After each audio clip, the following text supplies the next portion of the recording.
Ouço Deus no murmúrio das águas dos rios. Ouço Deus no furor dos ciclones bravios. Ouço Deus no cantar matinais dos pardais. Ouço Deus no lamento de pobres mortais. Vejo Deus nas estrelas perenes de luz. Vejo Deus no esplendor que a alvorada traduz. Vejo Deus no suave perfume da flor.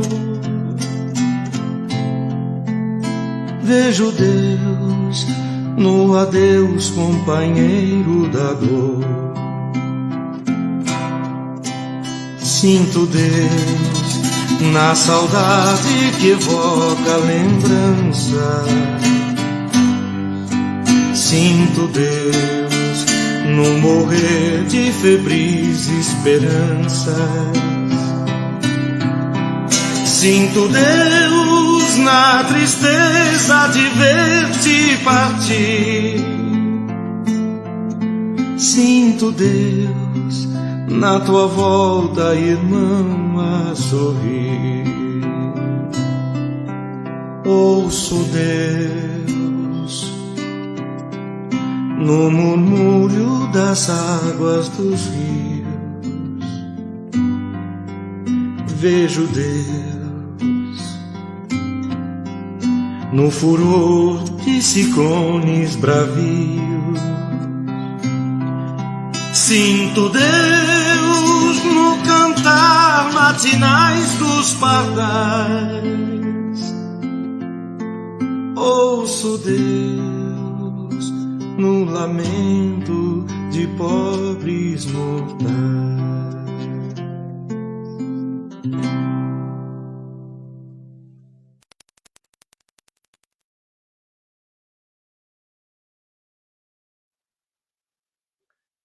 Muito boa noite a todos, sejam todos muito bem-vindos. Tudo bem com vocês? Tiveram uma boa semana? Que bom! Que a paz do Mestre Jesus esteja em nossos corações, nesse momento e sempre. Mais uma terça-feira aqui, de estudos do Evangelho de Jesus, esse Evangelho maravilhoso. Então, para aqueles que ainda não me conhecem, meu nome é Paulo, eu sou trabalhador voluntário da Fraternidade Espírita Paulo de Tarso de Mauá, e é uma grande alegria poder estar aqui com vocês, dividindo esse momento mágico, esse momento de estudos do Evangelho de Jesus. E, diante dessa responsabilidade, eu rogo a Deus e rogo a Jesus que me faça instrumento desse trabalho. Que as minhas palavras possam estar levando a todos o entendimento e o conforto, certo? E que a semente do Evangelho de hoje possa brotar em nossos corações e dar, assim, bons frutos, tá bom? Então, nesse momento, eu convido a todos a serenar os pensamentos, serenar os corações, sentindo a paz do ambiente. Vamos deixando de lado todas aquelas atribulações que tivemos durante o dia. Vamos agradecendo a espiritualidade bendita, aos médicos do espaço, que já se coloca ao nosso lado, derramando sobre nós o remédio que tanto necessitamos. Vamos agradecendo imensamente a presença de Maria, que nos envolve nesse momento com o seu manto fluídico, nos trazendo paz, tranquilidade e serenidade. Vamos agradecendo também a Jesus, o nosso Mestre querido. Agradecer a Ele por todos os ensinamentos que Ele nos deixou, agradecer por esse evangelho bendito e redentor, esse evangelho que tanto nos ensina e que tanto nos conforta. Jesus, então, com um olhar meigo, nos estende a mão e nos convida a caminhar em direção ao Pai da vida. E diante dessa luz imensa, nós, espiritualmente de joelhos, vamos agradecendo. Pai, obrigado. Obrigado, Senhor, pelo nosso despertar no dia de hoje. Obrigado pelas refeições que fizemos. Obrigado, meu Pai, pela oportunidade bendita do trabalho. E obrigado, Senhor, pela oportunidade de estarmos encarnados mais uma vez. Agradecidos que somos, queremos louvá-lo com a prece que Jesus nos ensinou. Pai nosso que estais no céu, santificado seja o vosso nome. Venha a nós o vosso reino e seja feita a tua vontade, assim na terra como no céu. O pão nosso de cada dia dai-nos hoje. Perdoa, Pai, as nossas ofensas, assim como nós perdoamos aquele que nos tem ofendido. E não nos deixeis, Senhor, cair em novas tentações. E nos livre sempre, Pai, de todo o mal. Senhor, é teu o poder, o reino e a glória para todos sempre. Louvado seja nosso Senhor Jesus Cristo. Graças a Deus. Que assim seja. Muito bem. Mais harmonizados, né? Mais tranquilos, vamos então dar início ao nosso Evangelho da noite. No Evangelho de hoje, nós vamos estudar o item 20 do capítulo 4 do Evangelho segundo o Espiritismo. O item está intitulado como Necessidade da Encarnação. E o capítulo 4, ele está intitulado como Ninguém pode ver o reino de Deus se não nascer de novo. Lá no Novo Testamento, nós vamos encontrar essa passagem, né, trazida por Jesus, nos evangelhos, né, de Mateus, no capítulo 17, versículos de 10 a 13, e no evangelho de João, no capítulo 3, versículos de 1 a 12. Tudo bem? Anotaram aí? Muito bem. Allan Kardec, que é o codificador da doutrina dos espíritos, ele questiona o espírito verdade com relação à encarnação. E lá na questão 132, Kardec pergunta: qual é o objetivo da encarnação dos espíritos?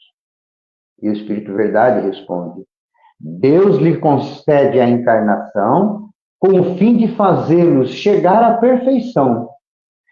Para uns é expiação, para outros é missão. Então Deus, sendo soberanamente bom e justo, ele deve dotar igualmente todos os seus filhos. É por isso que ele dá a todos o mesmo ponto de partida, com as mesmas aptidões, com as mesmas obrigações, e cumprir assim com a mesma liberdade de agir sem ter qualquer privilégio. É igual para todos. Mas a encarnação é apenas um estado provisório de todos os espíritos. É uma tarefa que Deus lhe impõe desde o início da sua vida. E que, de acordo com as escolhas de vida, esse espírito ele poderá evoluir rapidamente ou lentamente, ou ainda ficar estagnado. Aí, gente, funciona o quê? O livre-arbítrio. Então, a escolha é nossa. Queremos uma evolução mais rápida? Teremos um trabalho a fazer. Tá? Então, aqueles que realizam essa tarefa com zelo, transpõem rapidamente e sofrem menos diante das vicissitudes da vida. E desfrutam mais cedo dos resultados do seu trabalho. Aqueles que, ao contrário, fazem mau uso da liberdade que Deus lhe proporciona, retardam o seu adiantamento. Para que nós possamos ter um entendimento melhor, vamos fazer uma comparação aqui bem simples, tá certo? O estudante, por exemplo, na Terra, ele só chega ao grau de instrução superior após ele haver percorrido todas aquelas séries que a ele são designadas. Então, o estudante dedicado, obediente, o estudante que está centrado no trabalho, no estudo, ele abrevia o caminho. E ele encontra menos dificuldade para seguir na sua trajetória. Já o mesmo não acontece com aquele cuja a negligência, a preguiça, vamos dizer assim, o caminho errado, os obrigam a repetir certas classes. Ou seja, recomeçar o mesmo trabalho.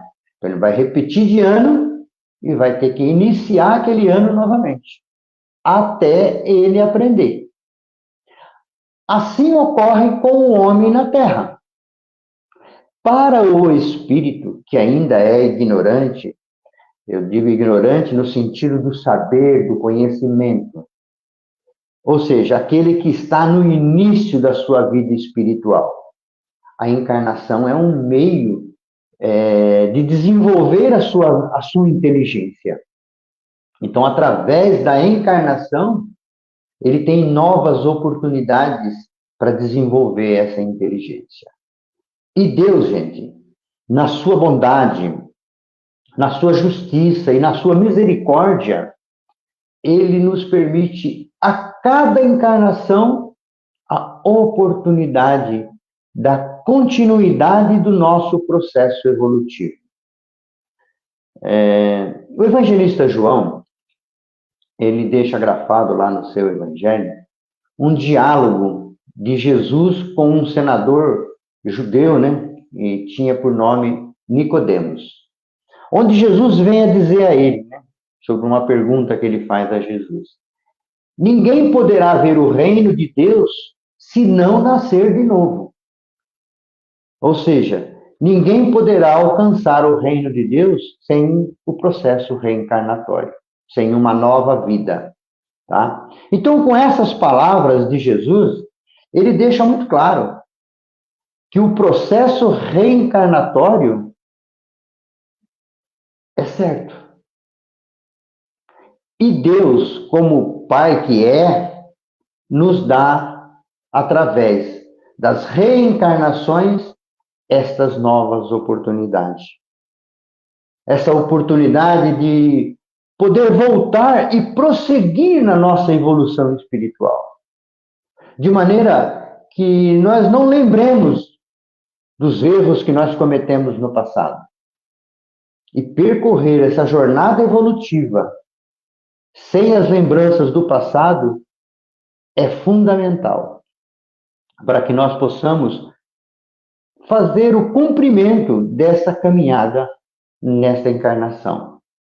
Chico Xavier, ele nos fala que o esquecimento do passado é uma bênção que o Criador nos oferece.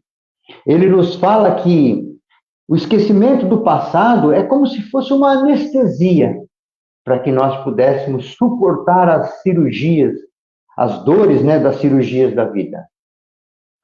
Sem o esquecimento do passado, gente, nós não suportaríamos e abortaríamos a nossa missão nesta encarnação.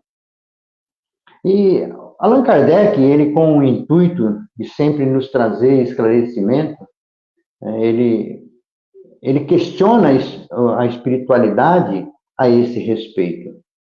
E eu tomei aqui a liberdade de trazer algumas questões do Livro dos Espíritos para que nós possamos ter um entendimento melhor.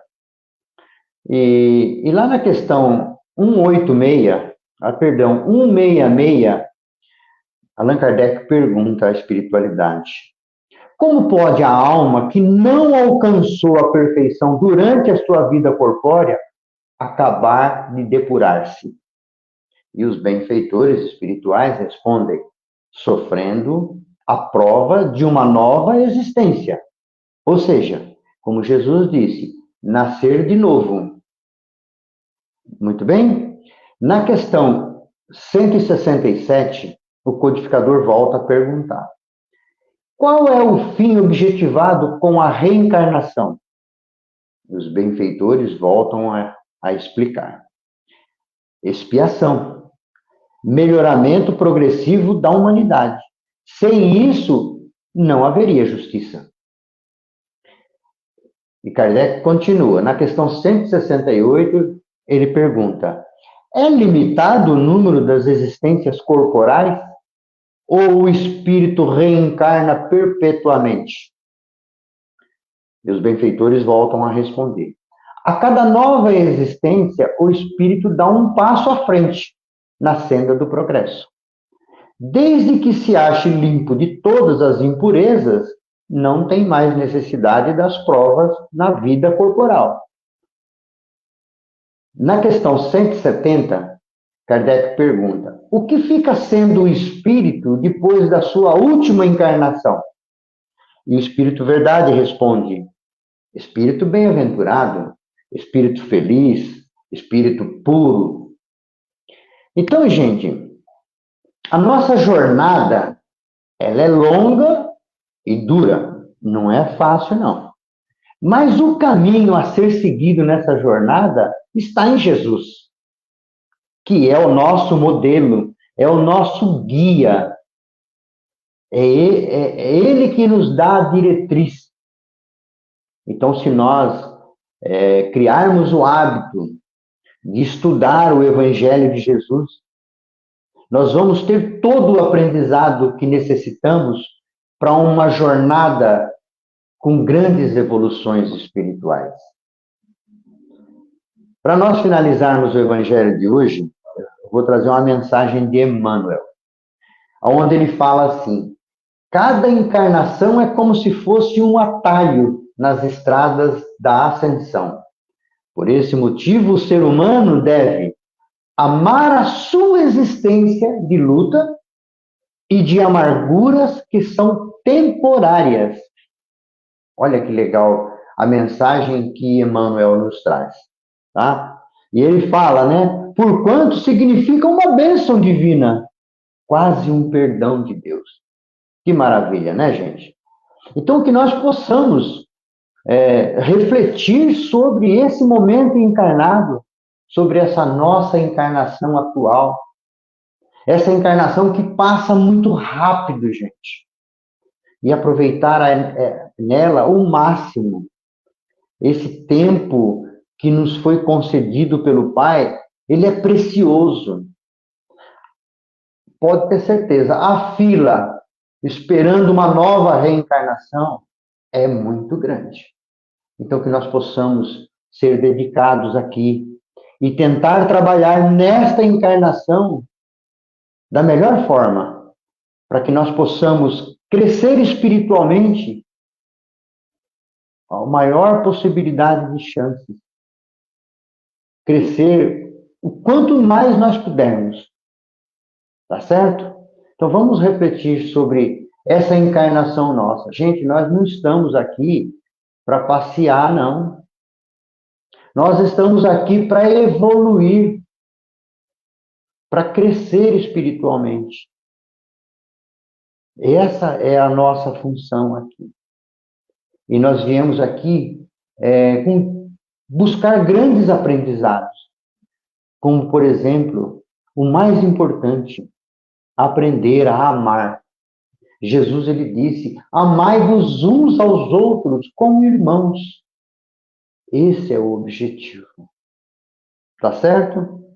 Então vamos agradecer a Deus, nosso Pai Todo-Poderoso, agradecer a Jesus, o nosso Mestre querido, por essa luz imensa que Ele derrama nesse instante em nossos lares e sobre nós. Essa luz, que é uma luz que cura. Essa luz, ela passa pelo nosso corpo como se fosse assim um scanner, corrigindo todos os defeitos celulares, deixando o nosso corpo saudável, curado. E nós vamos rogando ao Pai que essa luz bendita possa alcançar a mente dos dirigentes de nações, principalmente daqueles países que se encontram em guerra, em conflito. Que essa luz possa tocar o coração de cada um deles e despertar ali a paz. Que essa tua luz bendita, Pai, possa alcançar aqueles que perambulam pelas ruas sem um teto para morar. Que essa tua luz possa alcançar as penitenciárias, os asilos, os hospitais, os orfanatos, os manicômios. Nós te rogamos, meu Pai, que essa tua luz possa chegar nesse instante na casa dos nossos familiares e que lá possa tocar cada coração, despertando ali o amor, a compreensão e o perdão. E que um pouco dessa luz, Pai, fique conosco, para que sejamos fortes, perseverantes na nossa transformação interior, na nossa luta interior. Nós vamos te rogando, Pai, que essa luz também possa ficar lá na casa Paulo de Tarso, onde ela possa ser vista ao longe como um farol, representando ali, Pai, um pronto socorro espiritual. Obrigado, Senhor, e obrigado a Jesus. Louvado seja nosso Senhor Jesus Cristo. Graças a Deus. Muito bem. Quero agradecer a todos pela presença, agradecer pelo carinho, desejar a todos uma semana maravilhosa, uma semana fantástica, e que a paz do Mestre Jesus esteja em nossos corações. Uma boa noite a todos e até o próximo Evangelho. Muito obrigado.